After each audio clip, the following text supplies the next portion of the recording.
हे एक दुपटं मी शिवणार आहे. हे कापून घेतलेलं आहे. याचं अस्तर देखील कापून घेतलेलं आहे. येलो आणि चॉकलेटी ब्राऊन असं हे कापड आहे. चला आपण आता हे शिवूयात.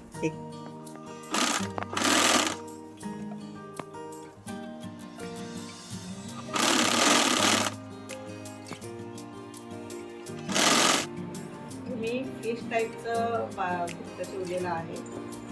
फ्रंटला थोडं मोठं ठेवलेलं आहे कारण इथून आपल्याला बाळाला आतमध्ये ठेवायचं आहे. हे पंच केलेले आहेत, फर केलेले आहेत, 30 फूट आहे. आणि इथे मी 2 रस्ता दिलेले आहे. इथे बाळाला ठेवल्यानंतर आपण हे असं गॅदर करू शकतो आणि इथे बांधू शकतो. त्याचप्रमाणे इथे देखील आपण जवळ घेऊन इथे बांधू शकतो. तर असं हे चित्र मी शिवलेलं आहे. तुम्हाला कसं वाटलं?